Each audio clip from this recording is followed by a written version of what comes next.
ground फ्लोरको colony यो living room हो फुल furnace यहाँबाट यता यो बाथरुम छ यो ग्राउन्ड फ्लोरमा एउटा living kitchen dining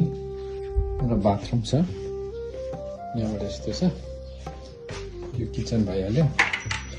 kitchen dining अनि यतापट्टि चाहिँ बाहिर ग्यासहरू राख्ने ठाउँ रहेछ जम्मै ठिकैको छ सामान स्टोर गर्दा पनि भयो यो खालको छ यहाँबाट यो ग्राउन्ड फ्लोरमा एउटा लिभिङ एउटा किचन एउटा डाइनिङ र बाहिरपट्टि स्टोर यो फर्स्ट फ्लोरमा चाहिँ 3वटा रुम छ यो बेडरुम भइहाल्यो यो बेडरुम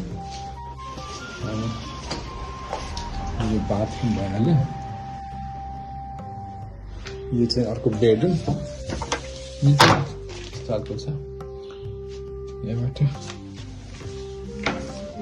अब यो अर्को बेडरुम यो फर्स्ट फ्लोरमा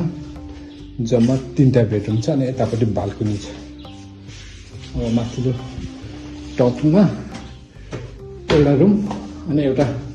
यो रुम चाहिँ सामान राख्ने रहेछ घरबेटीले यो मास्टर बेडरुम छ यो मास्टर बेडरुममा एट्याच बाथरुम सहितको छ यो चाहिँ एट्याच बाथरुम यो चाहिँ एट्याच बाथरुम भएको यहाँबाट चाहिँ यता बाहिर निस्किने यहाँबाट यो कोठा चाहिँ यहाँ चाहिँ घरबेटीले के सामान रहेको चाहिँ राख्ने अरे यहाँ चाहिँ अनि यो वासरुम राख्ने ठाउँ